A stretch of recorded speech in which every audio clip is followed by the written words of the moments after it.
Welcome to What's Occurring CUTV News. I'm Sean Killen. Here are the headlines this week. Israel and Lebanon agreed to a 60-day ceasefire. Storm Bert destroys parts of Wales and England, killing 5. The new Wicked movie defies box office records, raking in £90.6 million. And Manchester City suffer a 4-0 defeat against Tottenham as their struggles continue. Our first story of the day. A 60-day ceasefire between Israel and Hezbollah took effect in Lebanon this Wednesday, following an agreement to end 13 months of conflict. The truce, however, in Lebanon does not directly impact Israel's ongoing war in Gaza. Despite warnings from Israel that some areas remain unsafe, 900,000 displaced people are attempting to return to their homes. Now on to Emma Sansum for our latest entertainment news. Hi, this is Emma Sansum with the week's entertainment news rundown. Firstly, the adaptation of the popular musical Wicked is expected to rake in $90.6 million on its opening weekend in North America and $14 million in the UK and Ireland. Globally, the film has broken records for the highest grossing opening weekend since 2012 with an intake of $137 million, surpassing Les Miserables' previous $81 million. Friday also saw US rapper Kendrick Lamar release a surprise new album called GNX. This 12-track album dropped at 5 p.m. GMT, featuring artists such as SZA and Kamasi Washington. One Direction fans also saw Zayn Malik pay a heartwarming tribute to his former bandmate Liam Payne at the opening show of his first solo tour in Leeds on Saturday night, with a sign that read, "Love you, bro." This has been What's Occurring TV News, and I'm Emma Sansum. Thanks, Emma. Here's Cam and Thomas Smallwood for our sports breakdown for the week. Thanks, Sean. We'll start off with the Premier League. Manchester City in turmoil as they suffered a 4-0 home defeat to Tottenham Hotspur on Saturday. This loss marks 5 consecutive defeats, the worst run for Pep Guardiola as the City boss. With no wins in all competitions for pretty much a month, City struggles have handed Liverpool an 8-point lead at the top of the league, following their 3-2 victory at Southampton on Sunday.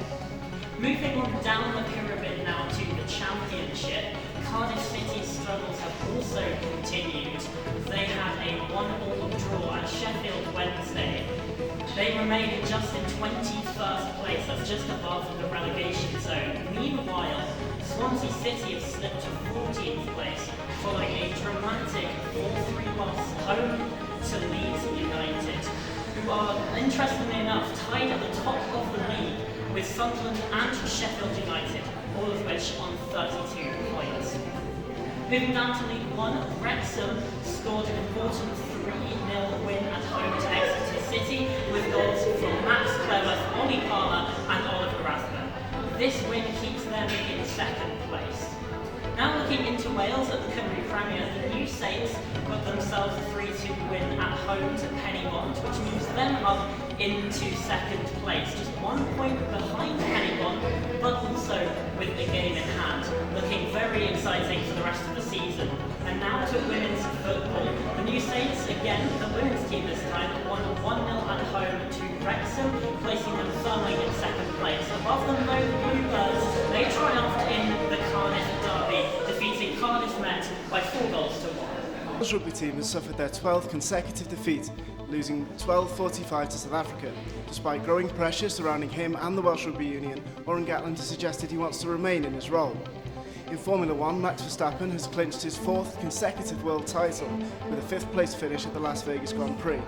Mercedes' George Russell and Mercedes' Lewis Hamilton came in 1st and 2nd. Finally, in tennis, Novak Djokovic has announced that former world number 1 and recently retired Andy Murray will become his coach for the Australian Open.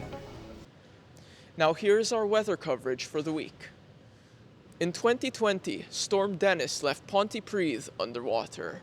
4 years later, it happened again. Pontypridd is just one of many towns to be lashed by Storm Bert in late November.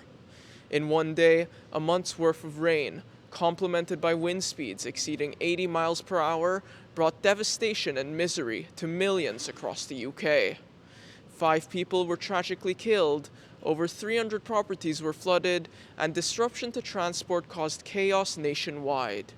Communities in the Welsh valleys such as Aberdare and Pontypridd were among the worst affected by Storm Bert.